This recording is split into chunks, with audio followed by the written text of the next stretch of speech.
Welcome back, family. This is your boy ED. For all you smart and intelligent folks out there, listen, that just simply means Ed. Hey, I have another one for you. The question is, how do you manage multiple projects simultaneously?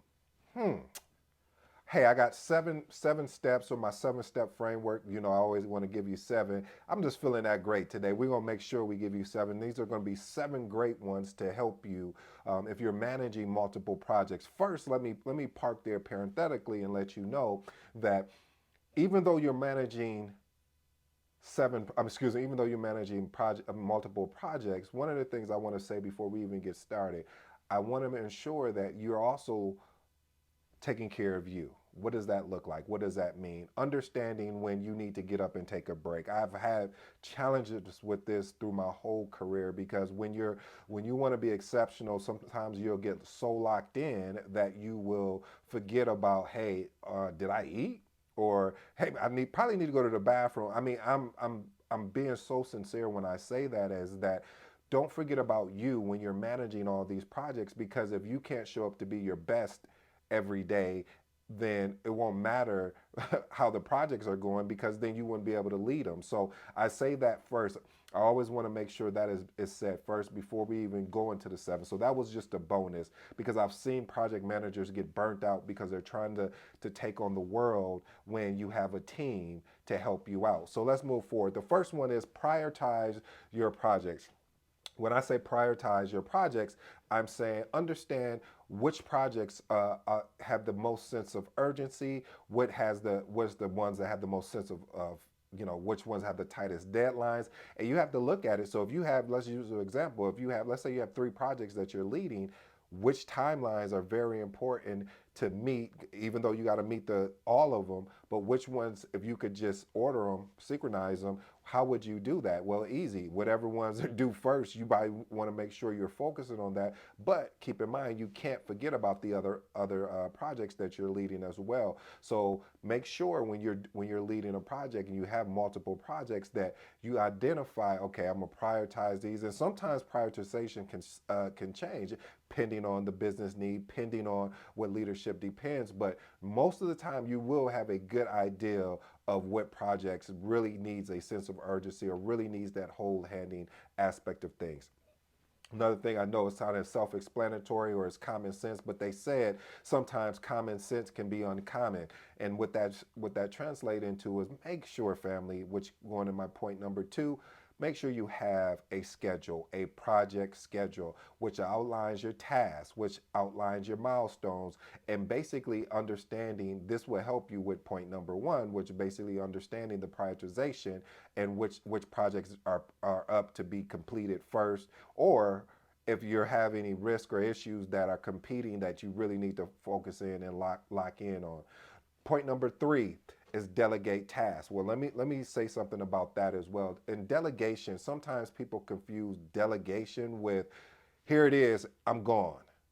I've seen that a lot of times where when you get ready to delegate a task, you'll delegate it and just walk away and just forget about it, and then you're frustrated. Like, well, I gave you the responsibility. Why you didn't? If you were struggling or you had some concerns or issues, why you didn't come to me?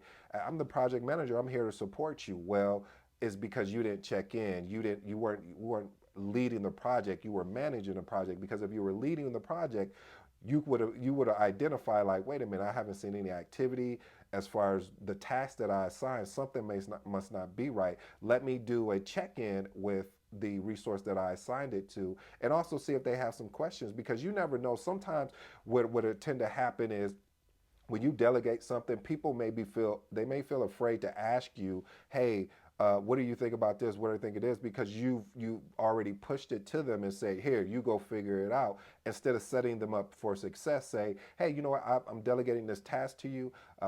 If there's any questions or any concerns, what I like to do is I like to check in with you and say, and give them options. Hey, would you like for me to check in with you every other day, or would you like for me to check in with you on a Monday, Wednesday, whatever that frequency looked in? But set that schedule up, family. When I mean set the schedule that you're going to check in with the resource that is actually responsible for that task. Because if not, then you'll get caught where they didn't actually complete it, or and they didn't complete it, and they'll say, well, this came up, that came up. So you need to make sure you're partnering with the resource that you assign the task to, and they're getting the proper support so they can be successful. Because you keep in mind, if they win, you win. That's why I love project management, because we're a coach. We're here to really support the team and make sure that they win. It's not about the project manager, it's about the team. And when you learn that, then you'll have amazing success. You know, my favorite of all the soft skills that you can ever learn is making sure you communicate effectively. I talked about this in a previous video. Communication, being able to communicate where the project is at, where it's going, what are any impediments or what we say roadblocks that are getting in the way of having success on this project. If you do that, family, there's no way anyone should be blindsided. I love this the scenario what I heard TD Jakes talked about, and this was way before they had in the in the mirror, where if someone's sitting in your blind spot, they show you, oh, it's like some little icon that come up say, hey, this person is in your blind spot. But back then, they didn't have that technology, and when you had to really make sure you're watching, your rear view mirror, the side mirrors, and everything. But imagine if you had a passenger on the side of that's riding with you. They'll be able to assist you better compared to you, because you're trying to focus on the road and making sure, as we say, defensive driving, making sure nobody doesn't hit you. So when you have, that's the whole purpose of having a team, and being able to communicate effectively of the of the updates, communicating up and down the line. And when I say up and down the line, I mean communicating up to leadership, and communicating back down for what leadership said to the team. And let me say this too: know your audience, know who you're talking to, because the message for leadership may be different than the message to your team, because the message to leadership may be more on a higher level and not all in what we say in the weeds, or not so detailed. It's, hey, this is what's going on and this is how we're going to fix it, or hey, we tried that solution, it doesn't work, we need some additional assistance. So family, when you're communicating, as I call it, up and down the ladder per se, make sure, family, that you know who your audience is that you're communicating. This is my favorite as well. I know I got a lot of favorites, but setting real expectations. Sometimes there was a cartoon, I wish I could remember who put that together, where someone said, hey, yeah, this is, they told them what they wanted as far as for the swing set, and when they finally finished, it was just a tire and a rope. And what it was saying is a lot of times we set unrealistic expectations, and then when we get what we get, then we're frustrated, because we're like, well, that is not what we were looking for. So if we set real expectations. I don't know why I was struggling. I was thinking about something else.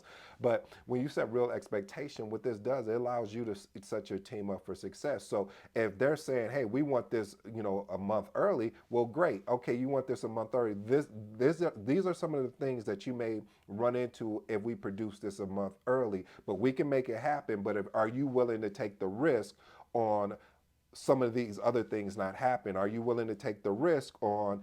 So you have to be prepared when someone sets unrealistic expectations, to be able to agree to disagree. And when I say agree to disagree, is show them, provide details of why this can work and why it cannot work. I mean, a lot of times people focus on why it can't work all the time, but have a list of both, because if they want to move forward with this, they're going to move forward or not. But make sure you're able to articulate out about, hey, these are the deadlines that were set, but I think we need to go back and what we call rebaselining this, and to set a more to set a more realistic deadline. So let's move on to my last two final points: monitor and track the progress. This is kind of self-explanatory, family. As you know, after you execute, the next thing in the process group is monitoring and controlling. So monitoring and checking and tracking the progress, that's some of the components I named here, which is having that schedule. And when you have a schedule, you're able to track to see where people are at because you're checking in with them. Even when I talked about the delegation aspect, you're checking in with them to see, hey, okay, I just delegated you this. I just want to, do a quick check-in, and constantly doing these quick check-ins just to make sure. And if they get irritated with you and say, well, I feel like you're micromanaging me, or you say, listen, I'm not trying to micromanage you. Well, what do you think will work well for you so we can work together as a team? Because I gave you a deliverable. You told me you were going to do it, but if I'm not seeing the action or the activity, then I'm going to have an increase in frequency and communication to ensure that we're on the same page. But if you believe we're on the same page, then I won't have to do that. So again, family, just making sure you're making sure that there are no bottlenecks. Your stakeholders are not bottlenecks. You don't become a bottleneck. That you're providing that proper support.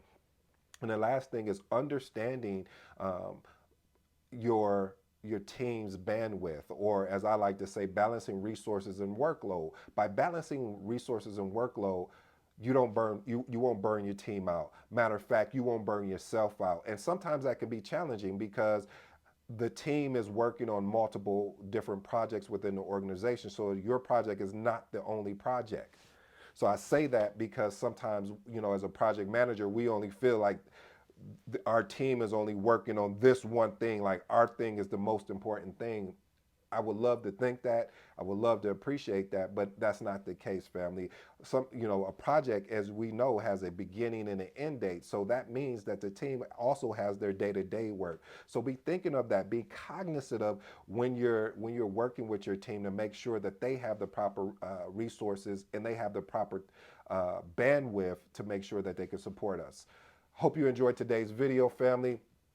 This was one of the things I'm really passionate about, is making sure that when you're managing multiple projects, that you are leading these projects and not just manage it. This has been your boy ED.